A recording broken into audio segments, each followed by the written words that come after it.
तो अगर अफस्पा को हटाया जाता है तो ये पिछले 5 साल में जिस तरह से मोदी सरकार की तरफ से कहा गया है कि एक रोड मैप तैयार किया जा रहा है जम्मू कश्मीर में शांति स्थापित करने का, शांति खरीदने का नहीं, तो उसमें एक बड़ा कदम हो सकता है क्योंकि armed forces special power act जो है वो उन इलाकों में लगाया जाता है जहां हालात जो हैं वो कहीं ना कहीं चिंतापूर्ण है, सुरक्षा स्थिति जो है वो सामान्य नहीं है। लेकिन जिस तरह से अब अमित शाह ने कहा है कि अफस्पा हटाने पर विचार किया जा रहा है, तो आप ये मानकर चलिए कि जिस तरह से रोड मैप की बात सरकार कर रही है, अमित शाह ने जो कहा कि प्रधानमंत्री के लैपटॉप और जहन में एक रोड मैप है जम्मू कश्मीर को लेकर जो मोदी 3.0 में पूरा किया जाएगा, तो उसमें एफस्पा को हटाना भी हो सकता है। और अगर एफस्पा को हटाया जाता है तो आप ये समझिए कि 3 दशक के आतंकवाद का जो अंत है वो हुआ है। और यही कारण है कि स्थिति सामान्य होने के कारण सरकार की तरफ से एक बड़ा फैसला लिया गया है, क्योंकि समय समय पर जम्मू कश्मीर में आप देखिए तो बात ये उठती रही है, जो क्षेत्रीय राजनीतिक दल हैं वो ये कहते रहे कि एफस्पा को हटाया जाना चाहिए, लेकिन जब भी एफस्पा को हटाने की बात की गई है तब कोई ना कोई इतना बड़ा आतंकी हमला या ऐसी स्थिति उत्पन्न हुई है जिसके बाद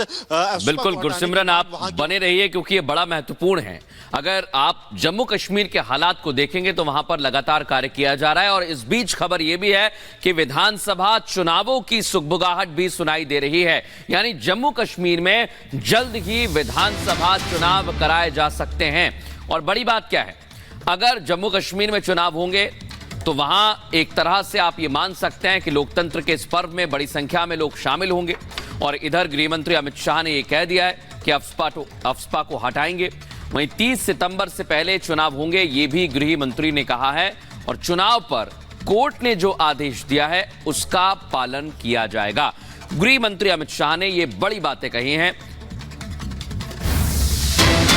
मजबूत करने की बात यहां पर अमित शाह की तरफ से कही जा रही है। पीओके पर भी अमित शाह ने एक बड़ा बयान दिया है, लगातार एक के बाद एक बयान देते हुए वो यहां पर नजर आए। पीओके का हर व्यक्ति भारतीय है, अमित शाह का कहना है। केंद्रीय मंत्री अमित शाह ने यह भी कहा कि पीओके के हिंदू मुस्लिम सभी भारतीय हैं, हमारी जमीन पर पाक का कब्जा है। अमित शाह ये बात कहते हुए नजर आए, कब्जा खाली कराना हमारा लक्ष्य है, यही हमारा फोकस है और यही हमारा सबसे बड़ा मुद्दा है। और सीधे रुख करते हैं गुरसिमरन का। गुरसिमरन, पहले कई ऐसे राज्य हैं जहां अफस्पा को हटाया गया लेकिन उसकी निंदा की गई, लेकिन विशेष तौर पर जम्मू कश्मीर में इस वक्त हालात सुधरते हुए दिखाई दे रहे हैं जो हमने कई त्योहारों पे देखे। तो ये बड़ा और अहम फैसला लिया भी जा सकता है।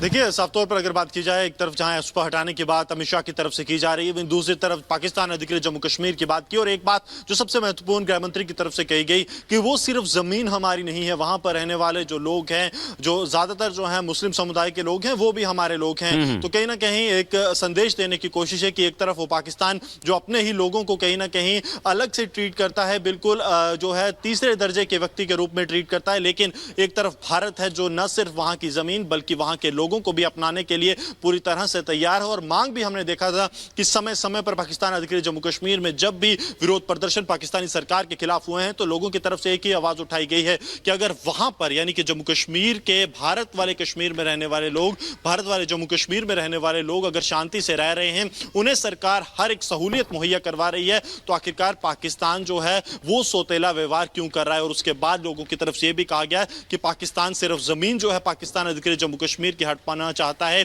वो उसे एक कॉलोनी के तौर पर इस्तेमाल कर रहा है और वहां के लोगों के किसी भी मसले से पाकिस्तान का कोई लेना देना नहीं है। उन्हें जो है द्वितीय दर्जे के तौर पर जो है उनसे जो सुलूक है वो किया जा रहा है। पाकिस्तान का कोई लेना देना नहीं है और यही एक बड़ी वजह केंद्रीय गृह मंत्री अमित शाह मुखर होते हुए भी जम्मू के मुद्दे पर नजर आ रहे हैं। बहुत बहुत शुक्रिया गुरसिमरन आपका जुड़ने के लिए। इस बीच एक और बड़ी अपडेट आपको यह बता दें कि अनुच्छेद 370 पर जम्मू कश्मीर के बीच भ्रांति फैलाई गई।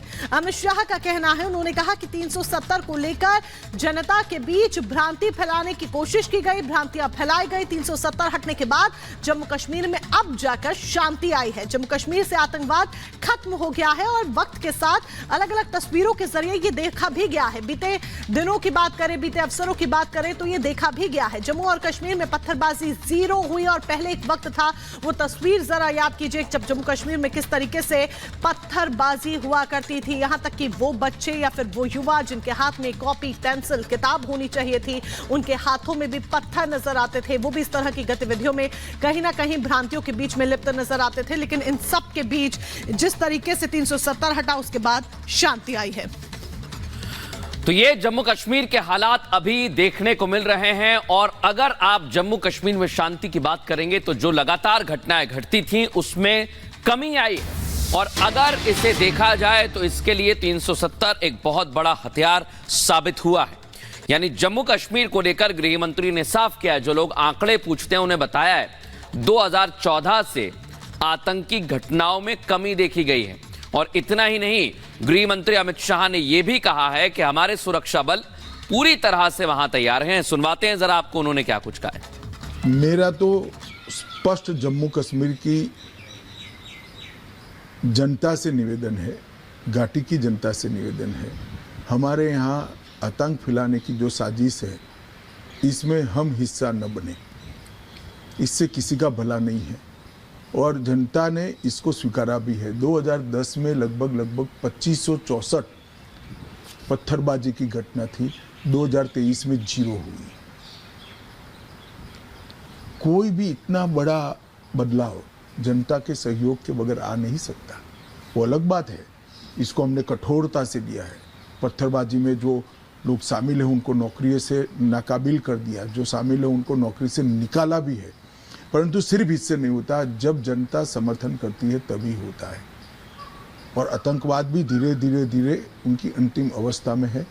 जो इकोसिस्टम था उसको हमने बहुत समाप्त कर दिया है। सारे इनके जो NGOs थे उस पर बैन लगाए हैं, हुर्रियत पर बैन लगाए हैं, जमात पर बैन लगाए हैं। और जो पाकिस्तान की इकोसिस्टम को यहाँ आवाज़ देते हैं उनको यहाँ बैन लगाकर हमने कश्मीर की जनता को स्वतंत्र रूप से सोचने के लिए खुला माहौल दिया है। और उसी का परिणाम है 2004 से 14 में लगभग 7000 टेररिस्ट घटनाएं हुई थी, 2014 से 24 में 2227 हुई, लगभग 70% की कमी आई है। कुल मृत्यु 2829 हुए थे और अब 915 हुए, तो उसमें भी 68% की कमी आई है। नागरिकों की मृत्यु 1770 थी, मतलब 1770 नागरिक मारे गए थे और 341 अब मारे गए, 81% की कमी आई है।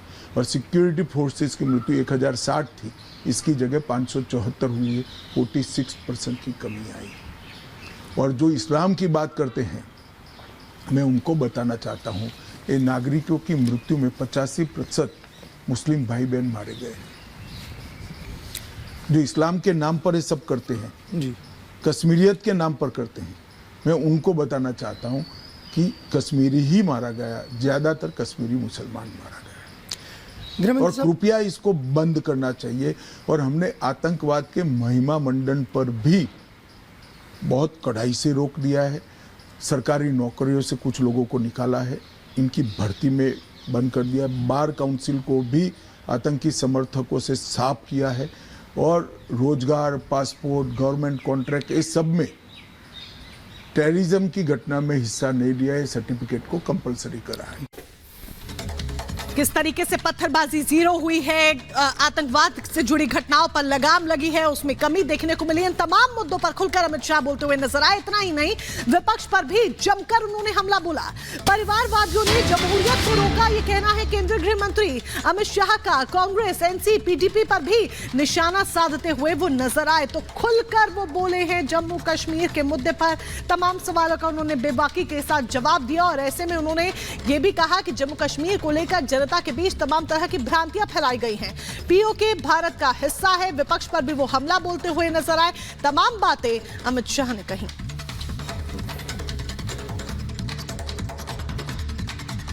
तो विपक्षी पार्टियों पर भी जमकर हमला बोले कि किस तरीके से विपक्षी पार्टियों ने अपनी राजनीति के चलते लोगों के बीच में भ्रांतियां फैलाने का काम किया है।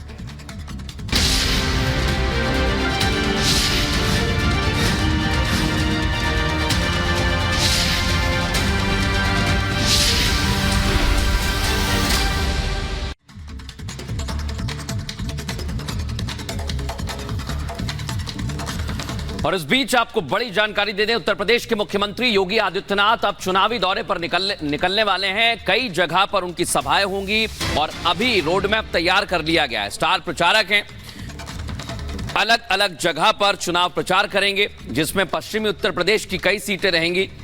ये भी जानकारी आपको दे दें, 5 दिन में 15 जिलों का दौरा करने वाले हैं। आज मथुरा, मेरठ और गाजियाबाद का दौरा है।